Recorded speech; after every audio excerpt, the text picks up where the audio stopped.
So folks, imagine waking up with a knock at your door from a federal agent saying, "Why did you vote for Donald Trump in the last election?"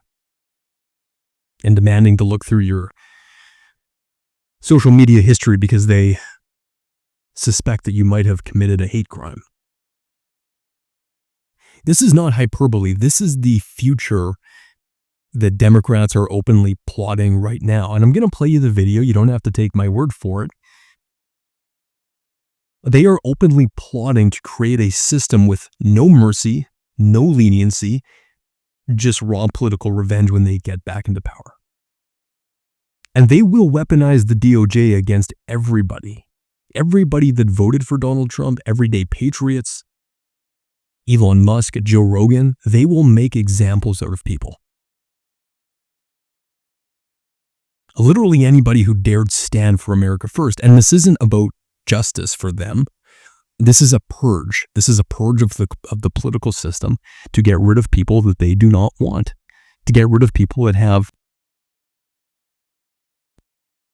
If anyone's read 1984, you'll understand what I'm saying. They want to get rid of people that think differently than the way the narrative wants them to think.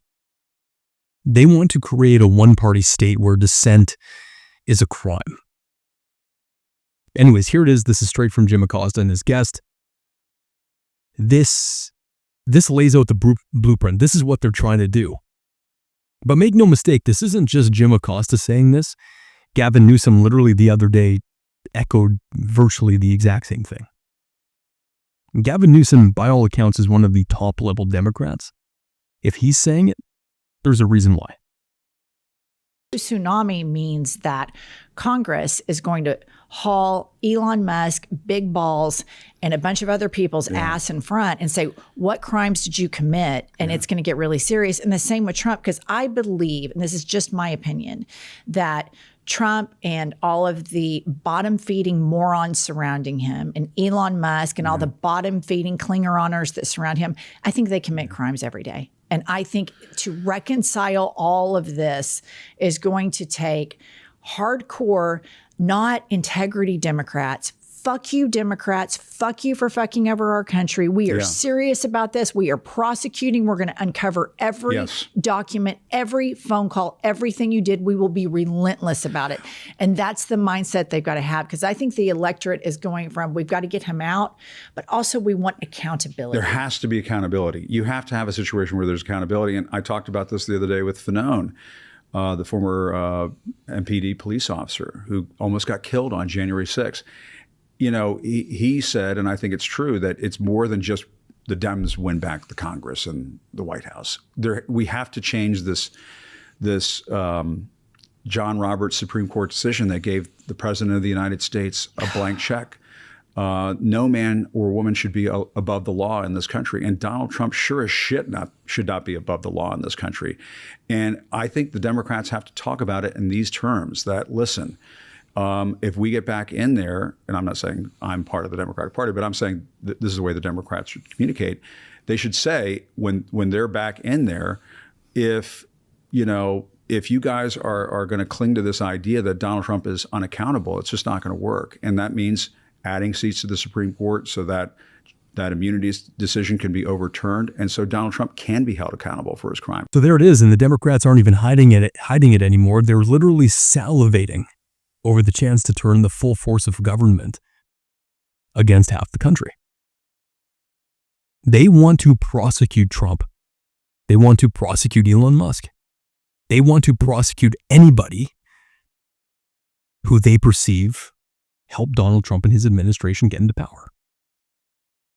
And we've already seen the preview of this. January 6th, we literally had grandmothers who were rotting in jail while you had Black Lives Matter rioters walk free. Make that make sense. We had Portland Antifa burners, whatever you want to call them, trying to burn down the city, literally get slaps on the wrist, while you have truckers who are protesting the COVID mandates getting their bank accounts frozen. It's two-tier justice. It's two-tier justice.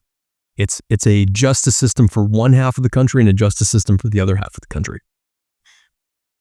They will flood the courts with activist judges, make no mistake about that. They will unleash hordes of IRS agents to target red states.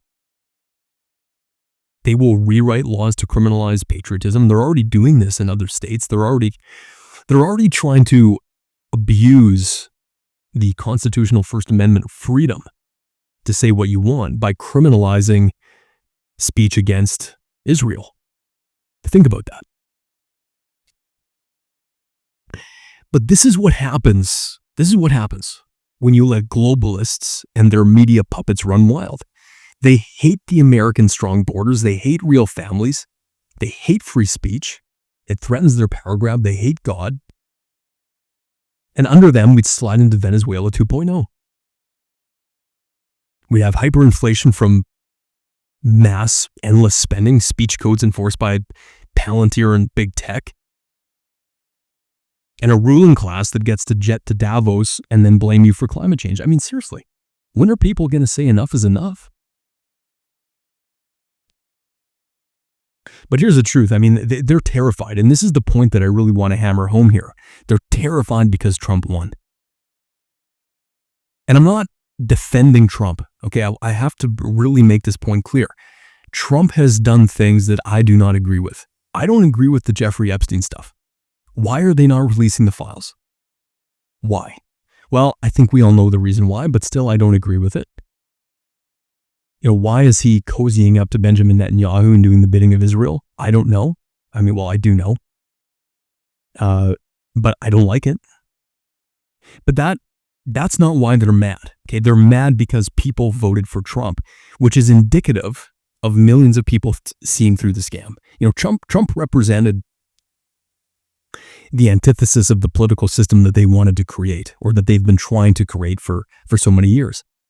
And the fact that so many people voted for Trump is a real problem for them, because that proves that a very, very large part of the American public is starting to see through the fabricated framework through which they're trying to create a imaginary perception of reality. But don't buy the fear from the Democrats. This is the point in time where everyone has to stand up for what they believe. Arm yourself with knowledge. Vote. Actually vote. I mean, it's unbelievable how many people don't actually show up to the ballot boxes. And build parallel systems. Build systems that are not reliant on the fake Fugazi system that they're trying to force everybody into, with digital IDs and everything else. This isn't just politics anymore, folks. This is not just politics. This is the soul of our nation.